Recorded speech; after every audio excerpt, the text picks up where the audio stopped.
So good morning, everyone. We will get started. Our special guest this morning is Congresswoman Rosa DeLauro. Thank you to her, and thank you to everyone who worked this out this morning. I know our attendance is a little bit lower than we hoped. So many of our providers are without power this morning, and we heard from them that they would not be able to join us. And so I'm really sorry for that, but we know that we will have a lot of people watching the recordings after the fact. And we always have, a lot of people who join us kind of as we're going through, but I'm going to put the language instructions into the chat box for anyone who's having a hard time with them. So that will go to everyone. Let's see, here we go. Okay, so, right, so we also had some of our stories that were going to be shared were from home-based providers who also are without power this morning. And so if you are a home-based provider and you have a story to share with the Congresswoman, you can text Liz Frazier. That's the best way to do it, and she's going to line them up. So Liz, if you could put your phone number into the chat box, that will allow folks to contact you if they do have a story to share. We do have a few stories lined up though this morning. So, okay. So I guess, let's see, the usual things. We do have a Q&A box. If you have questions for the Congresswoman, you are welcome to put them in there. We may or may not get to all of them, unfortunately. We do have the chat box for you all to use to communicate with each other. And if you're having technical difficulties, that would be the right place to do it. I am going to not accept any hand raises for now, but if you are a member of the press and you're here and you would like to record this, you can raise your hand now. I will promote you to being a panelist so that you have the authority to record. Okay, so Liz has put her phone number in the text box, chat box. Okay, so good morning, everyone. Starting for real. My name is Izzy Greenberg. I run the Middlesex Coalition for Children. I am one of the co-chairs of the Connecticut Early Childhood Alliance, along with Jennifer Quay Hudson. Meryl Gay is here from the Connecticut Early Childhood Alliance, one of the partners. Frazier from the Connecticut Association for Human Services, and Ava Bermuda Zimmerman from CSEA SEIU. We are the groups that put these together. And of course, the most important part is our incredible community of providers and early care advocates who join on these calls, typically twice, sometimes 3 times a week since this unfortunate crisis began. So thank you to you for being here with us. I am going to now over to Meryl Gay, who is going to introduce our special guest for this morning. Meryl, it's up to you now. Okay, well, we are thrilled to have Congresswoman DeLauro here with us today. Last week, okay, we've got somebody there who needs to mute themselves. Last week, something happened that if you had told me it was going to happen a year ago, I would have laughed. Congresswoman DeLauro authored a bill that would provide $50 billion with a B for childcare. And I will let her talk about that, but we are just absolutely thrilled to have Congresswoman DeLauro, a real national leader on this, as well as our own 3rd District member in Congress. So, Congresswoman DeLauro, please take it away. Yep, you're muted.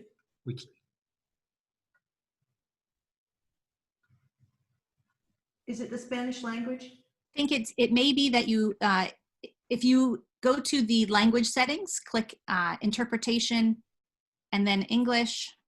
Okay. There we go. Hello. I wish I could do it in Spanish, but I can't. Thank you so much. Can you hear? You're set? We hear you fine. I want to make sure that you hit mute original audio so you don't hear the Spanish over yourself. That's confusing. Okay. You just click English again and click mute original audio. Okay. English and mute original audio. There we go. Okay. Video. We're away. Really, it's exciting to join with all of you today. Meryl, I want to say thank you to you. Directing the Alliance, and but your leadership, your advocacy, especially during this time. But also, Izzy, to you, to Liz, to Ava, thank you for, you talked about meeting two or three times a week and with the providers, and that just demonstrates, how critically important the issue of childcare is. It always has been, and it is now more particularly. So I am honored to join the providers. I would just say the cause that you've undertaken is the noblest of all. You care for our children, and I've said over and over again in the last several weeks about childcare. When you think about parenting, what do you think about? Parents think that their main responsibility in their lives, if they have children, is to take care of their children, to provide for them, to make sure that they are safe and secure. Nothing else matters. And that's, kids are so central here. And we also know that childcare staff occupy some of the lowest paid jobs in this country, but are charged with the most precious task. So we need to make sure, because nothing is more important than to make sure that every child has the opportunity to be able to succeed. And it's especially true in this time of the pandemic. Nothing will happen in terms of the reopening of our economy without a safe and secure and stable childcare. It has to happen, and one of the critical pieces is we cannot afford to lose a generation of children. And in essence, this is what is really at stake. I want to just say a thank you to all of you for your advocacy, for your support, because we are celebrating, yes, the passage of the Child Care is Essential Act in the House of Representatives. That happened last week. And it was a bipartisan vote, 249 to 163, with 18 of my Republican colleagues who joined and crossed over to join with us. A strong number, $50 billion, stabilization fund. And I say stabilization because that's essentially what we're doing. This is not about gravy, that we got all the money in the world to carry forward in the way that we would like. No. This is to keep us, from that collapse, but taking care of past bills, dealing with what's happened, which we haven't been able to deal with in the past, because we know that the National Women's Law Center tells us that it's $9.6 billion a month to make childcare safe and secure. The issue now is engaging the Senate. And I'm going to give you just a very new piece of information. This is not name dropping, because I called him a couple of days ago to find out about where things are. And that is to the Senate Minority Leader Chuck Schumer. He called me early this morning. And he said to me, at the moment, he said, Rosa, we're fighting for childcare. They're also fighting for the child tax credit, for the extension of the UI benefits, etc. But he knows about where I've been on the child care and child tax credit, but on child care and where Patty Murray, because this bill that we passed in the House was supported by myself and Bobby Scott in the House and Senator Murray in the Senate. And he said to me, Rosa, so far, they have talked about $15 billion. He said, it's not where we want to be. He says, we're going to fight, for the 50. That's what Patty is doing, but it's opened the door. That's the last piece. That's the latest piece of information that I have, that they have come back. We knew that $7 billion in HEROES was not enough. $15 billion is not enough. So what I'm asking you, and I'll ask it now and at the end of my remarks, all across this country, with your counterparts, they need to be up on their feet, crashing in on the doors of the Senate to talk about $50 billion for childcare. Understand the debate is on now in the Senate. And I think within the next couple of weeks, I don't think we have a bill coming this week, but something could happen next week. So it's got to be all hands on deck to get to the Senate to talk about $50 billion. You know, the Republican bill that came forward that we're fighting on childcare is really, it's upsetting to me. It's upsetting clearly all of you. When the Republican proposal, they came forward deducting business lunches as a tax break. You know, it's really unconscionable. And they had nothing for childcare. So there is no reopening, as I said, and I'll quote the Washington Post again on July 3rd. Nearly a third of the nation's workforce has children not at home, and they are struggling. Researchers estimate that nearly 10% of the economic activity won't happen as long as schools and daycares remain closed. They go on to talk about how this disproportionately affects women as well. Connecticut, more than 121,000 children ages 5 and under who need childcare. Without the support, Connecticut can lose 48% of the childcare supply. That's more than 46,000 licensed childcare slots. It was already the case that for every one childcare slot, there were 2 kids in need, and now it's more than 4. If we were to pass the $50 billion, Connecticut would receive $330 million from the bill that helps providers to stay open, keep employees on the payroll, and safely open with new guidelines. I couldn't have been more pleased. It was a great debate on the floor of the House. We had so many members speaking up. And I'll quickly mention what it does, but I think you know, it ensures that the grants adequately and quickly get, the money gets to providers quickly for operating expenses. There's money to continue to pay staff, tuition co-payment relief for families, compliance with public health guidance. It prioritizes providers that serve underserved populations, making sure that the grants are awarded equitably across childcare settings, and we would deal with oversight on the reporting requirements. Look,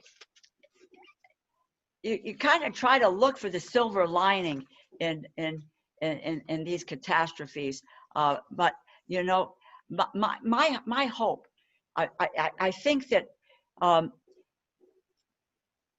it's unfortunate, but that the whole issue of childcare before the pandemic, you know, was viewed as, you know, okay, people send their kids someplace. The strength of what childcare means in our society, what it has done to allow women to participate in the workforce, and women are the majority of the workforce, which means that it's childcare, which is child development. It's not the warehousing of our kids, and which, you know, all the folks on the line here today do a fairly well to give kids an opportunity, so that if we take a moment out of this pandemic, maybe, but it's going to be up to us to continue to shine that spotlight. Maybe there can be the recognition of the importance of childcare in our society today, and not have it undervalued. And quite frankly, the people who are working here are underpaid. That maybe we can raise the level of how critically important it is. The other piece I will just mention is that this is an opportunity to address the racial disparities that have been exposed by the virus. We've got communities of color, providers who struggled. They've had trouble getting access to the business loans because of the systemic discrimination in banking practices.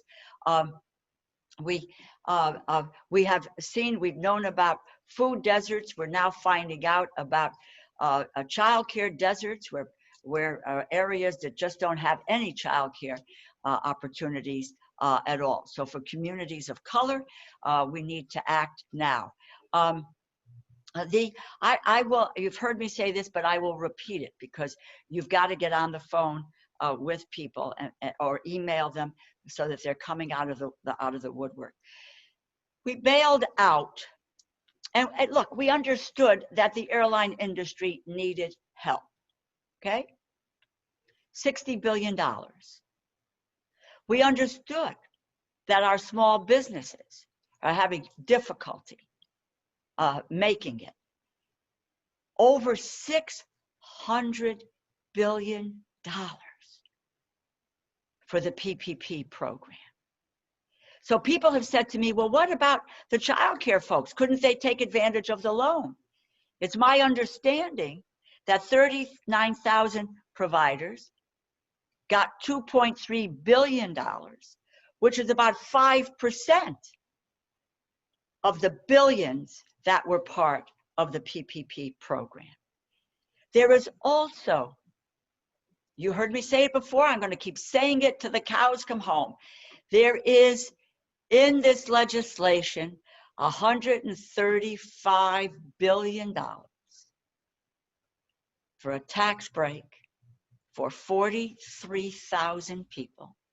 The size of that tax break is $1.6 million. Who does it benefit? Hedge fund managers, real estate developers. They allow them to get a rebate back to 2018, 2019. We didn't know how to spell coronavirus in 2018 and 2019. And while the Democrats repealed it from the HEROES bill, which is now being discussed, in the Republican bill, it is still there. That is unconscionable. We're fighting for our lives to save childcare in this country. And people who don't need anything are getting $1.6 million. It's a disgrace. If they would take that money and give us the $50 billion, what we can do with it and how our children could benefit. So look, I'm going to just say it again. We have to raise that decibel level. We're saving childcare for workers, for businesses, for our families, but most importantly, for those of us who know who are the most precious in our society today, and that's our children, and to save them so we don't lose a generation of youngsters that can't get what they need in order to be able to be successful. I thank you. I thank you for all the support you've been out there, for all of your advocacy. I'm just asking you to take one more step here to let the United States Senate know, you know, if our kids are going to be at risk, my friends, all of you are going to be at risk. Keep that in mind when you're thinking about what's important and what we need to pass in this HEROES bill. Thanks very, very much. I couldn't be more pleased to join forces with you. Thank you so much. Thank you so much, Congresswoman. Let's see, I'll call you Rosa because every time. Yes, please. God, stop, Izzy. It's Rosa. Moving on, just telling everyone here, no disrespect, but that's what she prefers. So moving on to Rosa now. Thank you so much for that. I mean, your leadership on this has been incredible. We all are so grateful to be in your state. And, you know, we've got about 125 people on the call today, but we have hundreds and hundreds who watch these after the fact. And I know many people who weren't able to join this morning because they are power outages.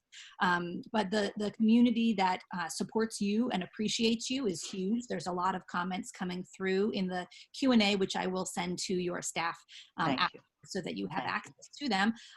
You know, you're totally right on all that. Childcare is we're kind of on the edge of a precipice here. There's a risk that we have a potential loss of half of childcare by the end of the year. And people can't go back to work. Obviously, you know that. This is hitting women really hard. It's hitting communities of color really hard. And it's hitting undocumented communities really hard, all of which work hard and keep our country moving. And all of which are children who are the ones who will take care of us. So obviously this is layers and layers and layers of problem. I'm going to go to a couple of providers to share some stories with you, about what it's been like since you were with us last. And so I think I'm going to start with Delisa Tolson, who is a private center-based provider in New Haven. Delisa, I think I know who you are here, but let me just make sure. Let's see, LG Stylo, is that you? Delisa, is that you?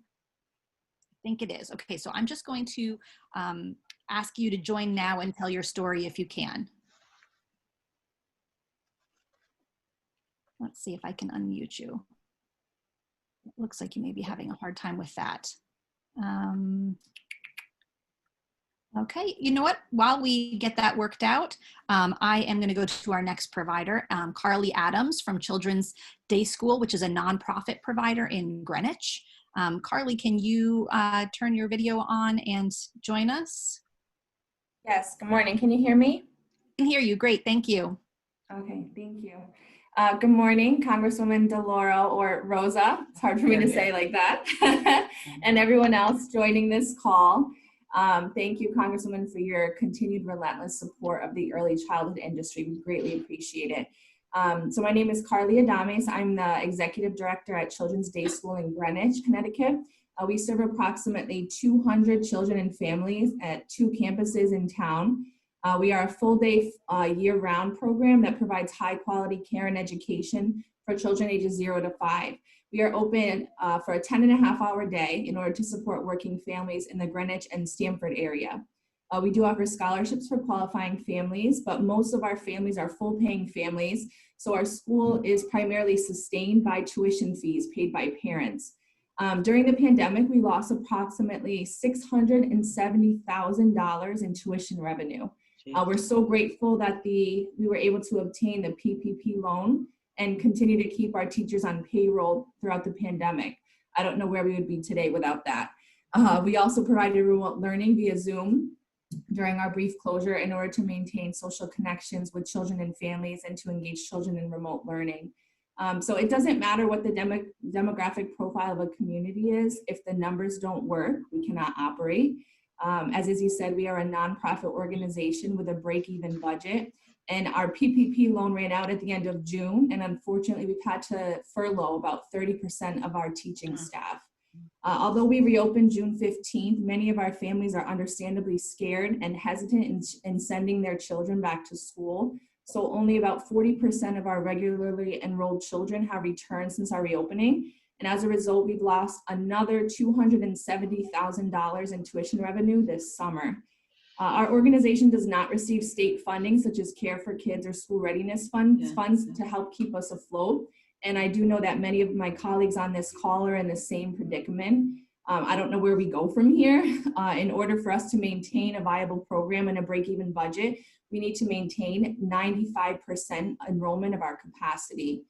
Next week, our board has called an emergency board meeting to review our next steps as our revenues continue to drastically decline every single month.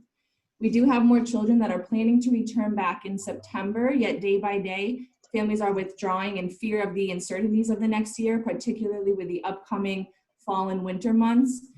With limited group size restrictions and reduced enrollment, continuing down this road is undeniably unsustainable.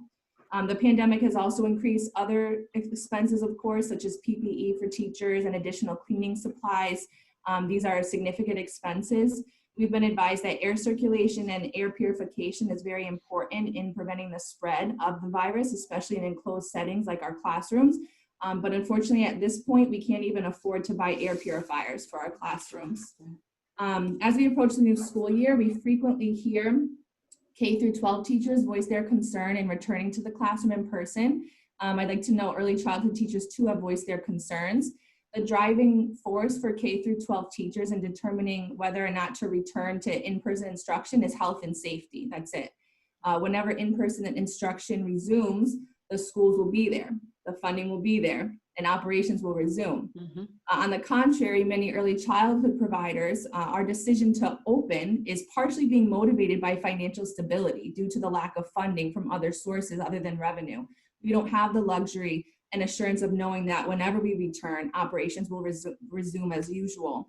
Our decision to open or close should be solely based on the health and safety of students and teachers. It's unfortunate that the finances are playing a factor in this, considering people's lives are at stake.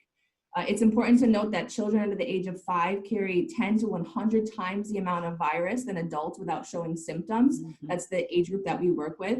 And furthermore, young children are unable to wear masks. They're unable to socially distance.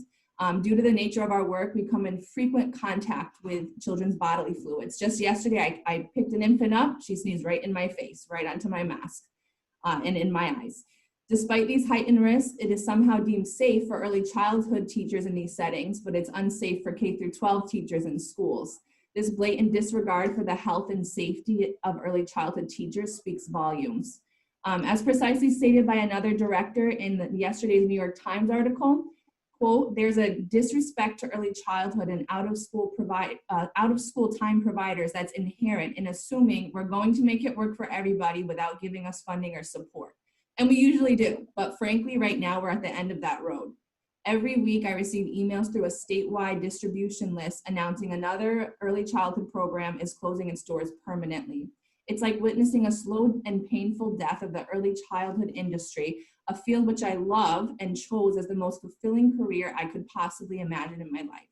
Without significant intervention, this industry will fail. It will collapse. We need $50 billion. $15 billion will sustain us for about 6 weeks. It's like a drop in a bucket, to be honest. Our industry is unique in that it has a ripple effect on every other industry in our economy. Without a safe, high quality care and educational environment for young children, parents are unable to work, including essential workers and first responders.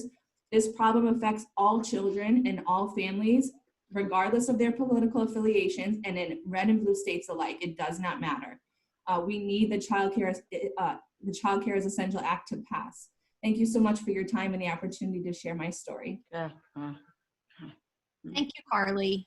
Thank you so much. I think that we do have Delisa here with us now. Delisa, I think that the issue is that you may not have put your lessons correct, because I think others could hear you in the Spanish channel. So you can get me that New York Times article. You have those for English. Do you have the language settings? Are you at the bottom? It says interpretation and you click English. Because we won't be able to hear you until you do that. Okay. Could we just all switch to listen to original audio? Can you hear me now? Yes. Perfect. Okay, go ahead, Delisa. Can you hear me? Can you hear me? Good morning, how are you? All right. I had to come outside in my car because it was noisy inside the school, but I'm just going to speak from my heart. And when you can't go wrong when you speak from your heart. I opened my school 20 years ago after working for the YMCA for 16 years. I come from a low-income area, and hard for me. I struggle to get, and I don't, and I can't fail. Excuse me, I'm emotional.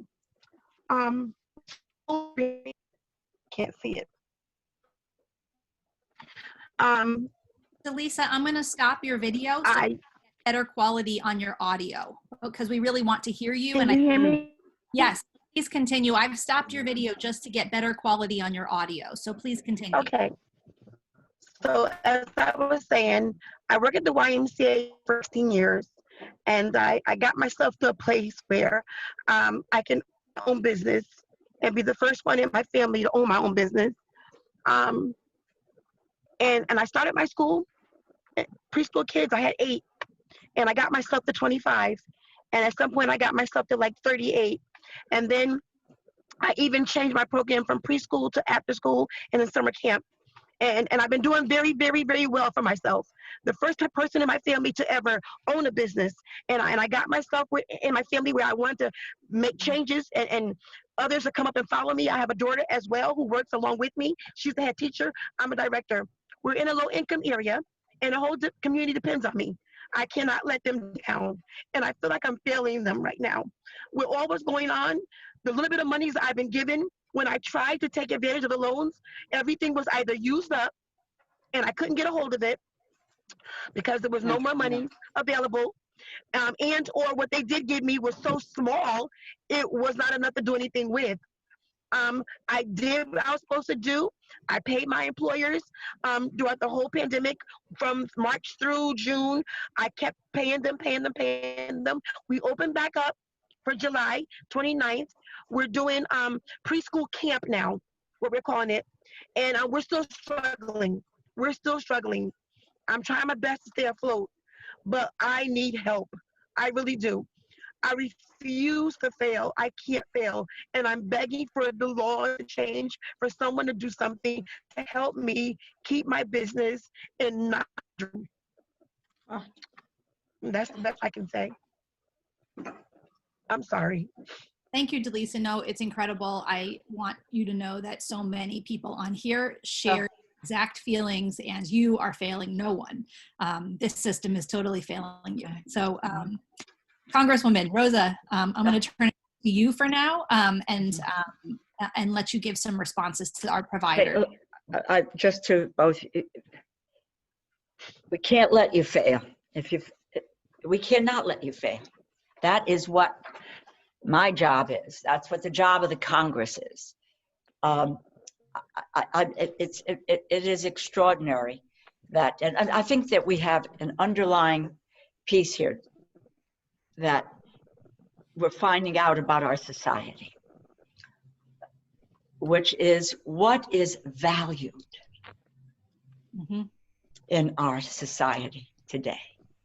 That is the underlying battle that we fight.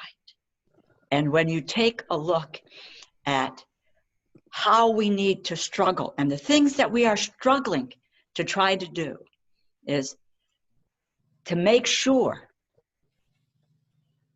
that our schools are safe to open, to make sure that the child care sector doesn't collapse, that people do not have unemployment benefits that they have shut them off as of last Friday. We do not have paid sick days, paid family leave in our society. And you layer onto that the exposure of the racial disparities that exist across these areas. I've said that we have to fight the health side of this piece, which we are trying to do in conquering the virus. But we have a virus of economic injustice, which is something we have to pursue with equal determination and strength. That there is no understanding that you're not going to work. You'll take losing your job over losing your child. You're making the right decision.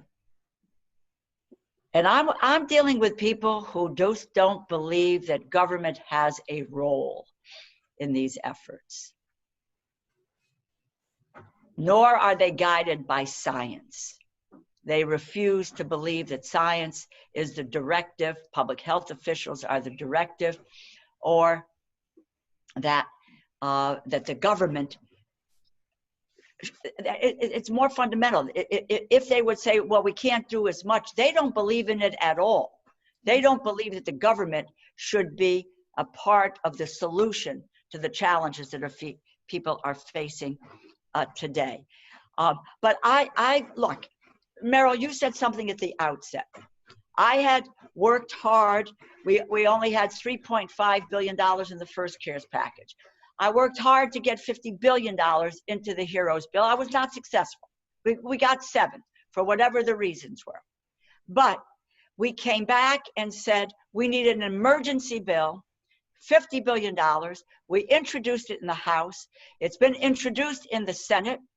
And now when I talk, keep in mind, this is not part of the HEROES bill. It's not. It's a separate entity.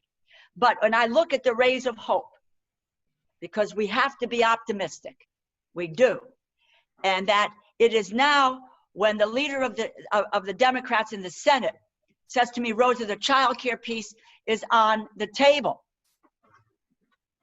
It wasn't there not that long ago. So the work that you're doing, the stories that are being told with Carla and Delisa, Rosa, these are the critical pieces, and that has got to be translated into where we can, what the Senate has got to hear. They've got to hear the stories. Rosa, I want to mention one more thing, because I watch it. I've got a 3-year-old grandson. Lives in Brooklyn. They stopped childcare for a while. He wasn't going, or they were doing it on Zoom, and he's now just gone back. And my stepson and daughter-in-law said to me, I said, have you noticed any difference? They said that while he was home and not going, he was more needy, more clingy, more emotionally, really tied to his parents. He was, really grabbing at their ankles. He's now gone back, and it's more like the socialization part of this. Yeah. Is so critically important to kids and their learning and what happens in their lives. It's a social, emotional learning that this provides, which is so critically important. And our teachers are going to have to be trauma informed, and which in order to deal with children as they're going back here to childcare. I'm sorry I've gone on so long, but I just all I can say is that we need to continue to press and to push and to fight. I do have a question. Yes. If we got this money, how long will it take to get back on track, up and running, et cetera, for us to stand the providers up in this area, So, Great question. I'm actually going to go to Meryl to answer that, and we do have one more provider if you have time for it. Oh, no, I do. Absolutely. Go ahead. Yeah, please. I'd also like to mention that it's not just trauma informed for the kids. It's for the families who have now this, and it's for the providers themselves who are worried about their own health and family's health every day. Can I just say one thing? Because I said I haven't seen my grandson except on FaceTime, really for the last several months. And I said, when this is over, I said, I'm taking him, I'm going to take him for a month, and look, they love their baby. They love it. And he says, please, because it's right. They're trying to work. They're trying to do what they're doing, and they want to do everything that they can. But the stress level is unreal, So thanks. So to answer your question, Rosa, about how long would it take, I think that Connecticut now has in place a system in which they could get grants to providers fairly quickly through the Connecticut CARES system. It's getting the state to be able to make payments to people they haven't made payments to before is a challenge, but We've now set up that system where providers have been registered with the state comptroller's office, et cetera, and it's been used to get some small grants out. But that same system could be used to get larger grants if there was more money available. We all understand that this is a very fragmented industry with family child care providers, with private tuition-based programs, as well as with subsidized programs. And what our goal all along here is to make sure that we can save the entire industry, not just the subsidized providers, not just family child, everybody. Because without that entire spectrum of care, we will have many families who won't be able to get care to go back to work. So I know that there is one more provider. I just want to just say one other thing. I had a meeting yesterday with Fran Pastor at the Small Business Development Council, the Women's Small Business Development Council. She had business people on the phone, because this not only affects families, it's affecting businesses as well. I'm going to suggest to you, if you have not been in touch with Fran, she has a network of small businesses, and it's mostly women-owned businesses, but all over the country. I think it's important to lock arms with the business community at this moment for that full weight and force on the Senate. Okay. Absolutely. So, okay. And that's an excellent idea. And I have one more thing to add to what Meryl just said. Yeah, can you? Yeah. So what? I'm just having an audio issue. I'm sorry. Hold on one moment. Can you put your audio on mute? Thank you. So getting back to normal, getting back to business, I believe that's true, that the state has done a pretty good job, the Office of Early Childhood, at being able to get money out the door, even though it's been really difficult. But the other issue, and the reason it's going to take a long time, and it's still going to be very tricky, is because children aren't coming back yet.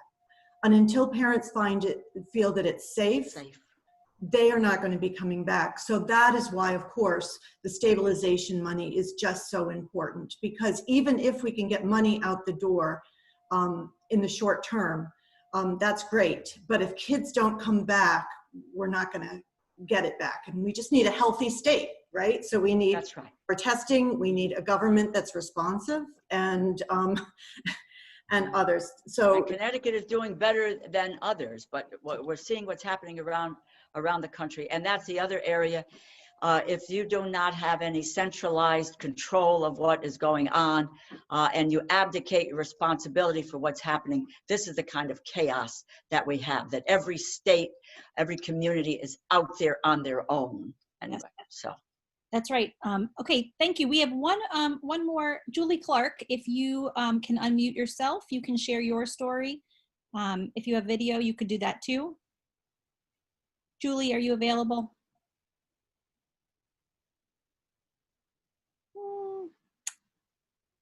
Well, she was there a minute ago. Okay, Julie, if you end up being able to unmute yourself, please do that.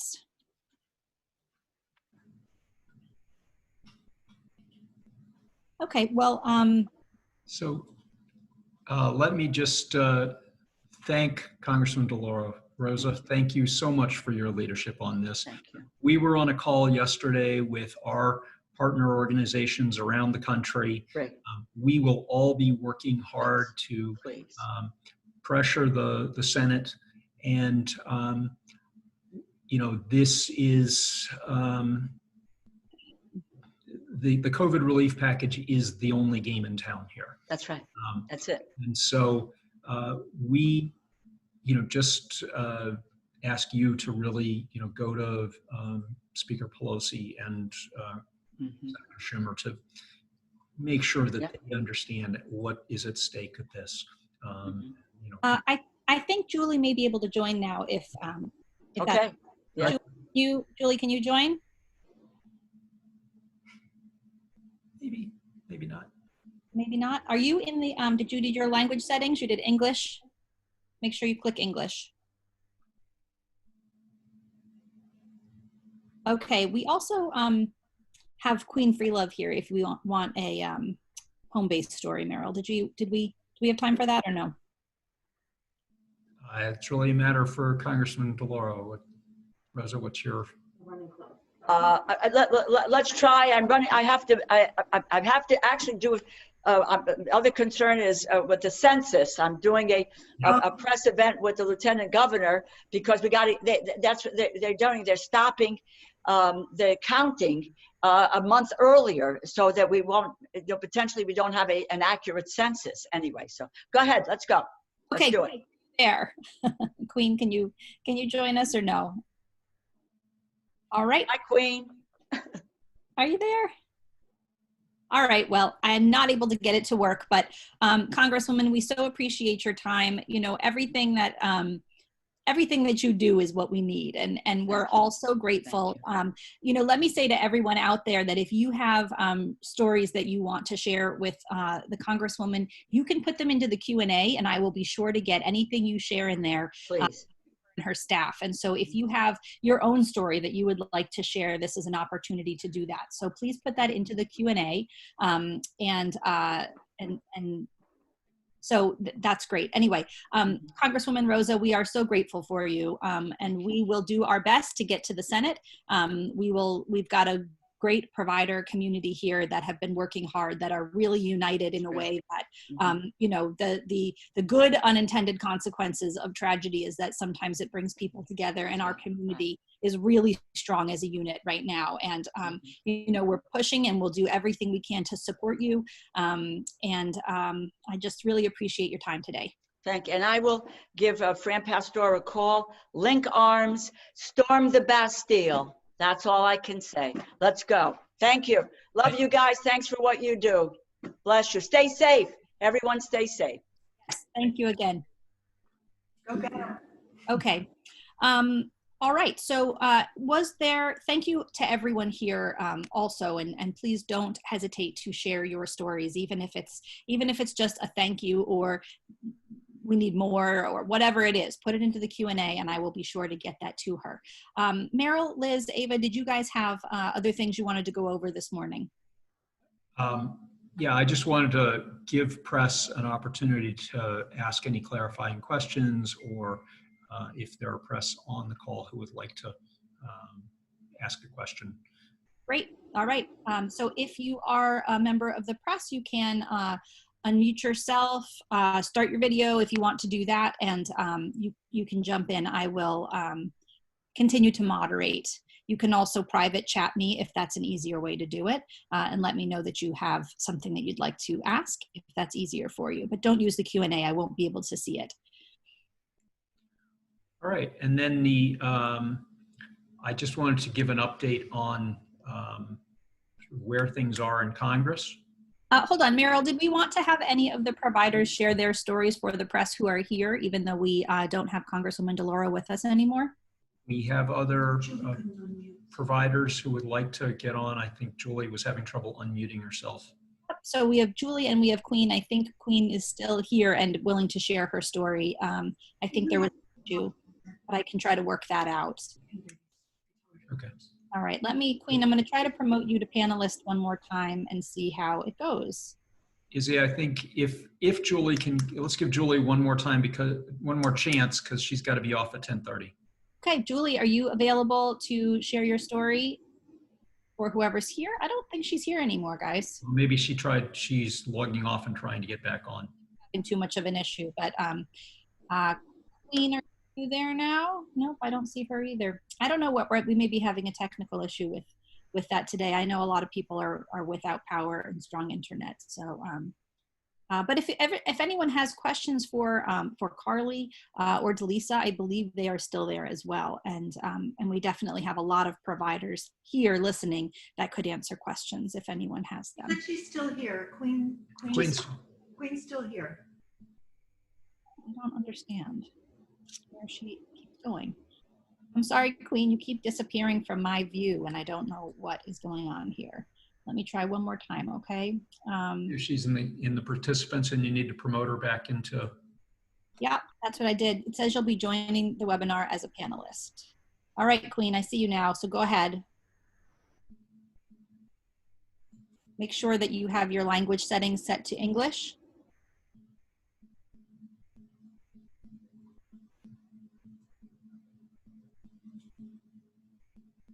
Nope, still not working. I don't know what's going on today. Okay. Well, we're gonna just move on then. Oh, wait, I see you, Queen. Not hearing you though.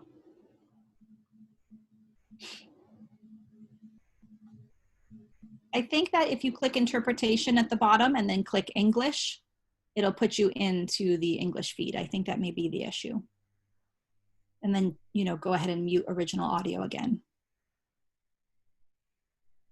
Interpretation at the bottom, click English, then click English again, and then mute original audio.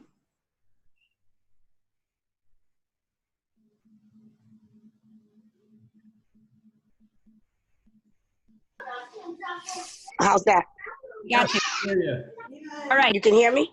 Yes, we can hear you. If you share your story, that'd be great. Okay. Just listening to the panel. Good morning, everyone, and listening to the panel. It has been hard on a lot of providers. I myself get a lot of calls with struggling providers, providers that are in great need of PE. I'm always sharing with providers anything extra that I have. And it's truly a shame that the little that we get, we have to find a way to share amongst ourselves just to get by because we're struggling. You know, we go and we pick up PE. It's not that much. I know in life, anything above a 0 is a plus.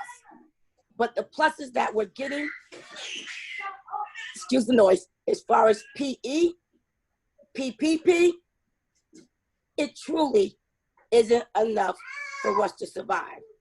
You know, we still have providers who go through the struggle of lights up, maybe getting ready to get turned off, needing that extra help where they don't have the family that they need to help them. And as the president of our Child Care Providers Council, I feel obligated for anything extra that I can do. If I get 2 boxes, a mask, I share 1 box. If I get an extra box of gloves, I share whatever I get to make sure that the providers' needs are being met. And is that my responsibility? No, it isn't.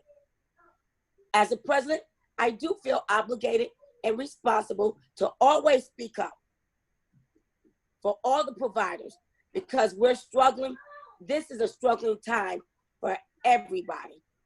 I can't see how government cannot do more for us.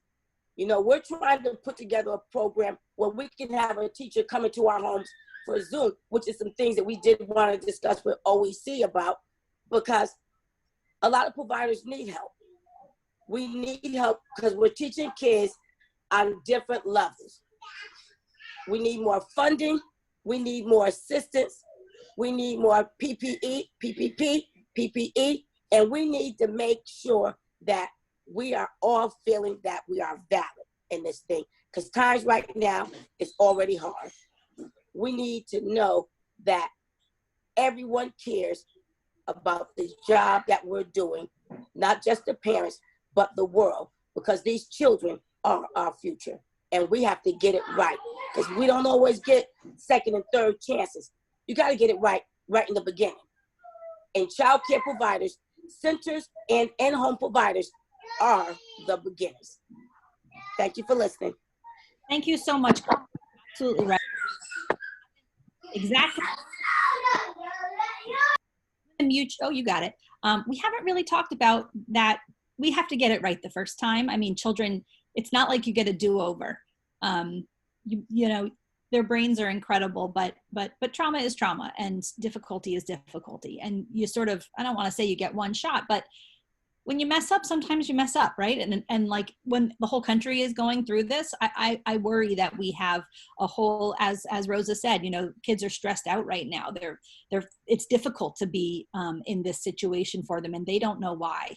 And so we've got a heavy weight on us right now. I am going to, so thank you so much to Queen. Thank you so much to all of our speakers, to Delisa, to Carly. Your stories are important, and they really represent what's going on across our community. There's so many more stories, and so many stories that aren't being told. So if you have one that you want to share, you know, you could always, I know Liz had put her phone number in the chat. There will be many future opportunities to share these stories. You can contact her with them. And even if you're shy about getting on the video, we can find ways to share those stories without having to be public here. I know this is not a perfect medium. I am going to just say, I think we're about ready to wrap up, but Meryl, Liz, Ava, do we have other things? I think, Meryl, you wanted to give an update. So in the last week, I've spoken to a couple of providers who are closing their doors for good. It's heartbreaking for them, for the communities they serve, and is, you know, unfortunately, the future we face if we can't get Congress to recognize the importance of the early child care world, the industry, to receive the support it needs to be able to make it through this pandemic. Providers have been considered essential and yet taken for granted in not receiving the testing, the PPE, any of the things that would give them some more confidence about their safety, as well as the financial support to get through this time when so many families have rightly been scared about sending their kids back to care. And when so many families themselves are struggling with lack of work and therefore not being able to afford childcare right now. We are all trying to bring these stories to members of Congress. I would encourage everybody to contact our senators. While they are supporters of the Child Care's Essential Act, there are lots and lots of competing issues in these negotiations. You know, remember, they are $2 trillion with a T dollars apart, $2 trillion. So there's an awful lot of good stuff that will end up on the cutting floor if we don't really push hard. So our members of Congress have been supportive. Our 2 senators have been supportive, but it still is important to get them the message of your stories. And if you have relatives in other states where the senators maybe are not as supportive, please talk to those relatives about calling their senators and sharing your story with them so that we can try and move this. This is really, this week is the key time. This is when decisions about what is going to end up in that final package are being made.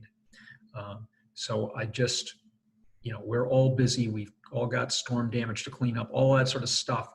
But please take the time to call your senators or write to your senators now and contact people who you know in other states. If they have a business, can you unmute yourself? If they know people who own a business. Okay.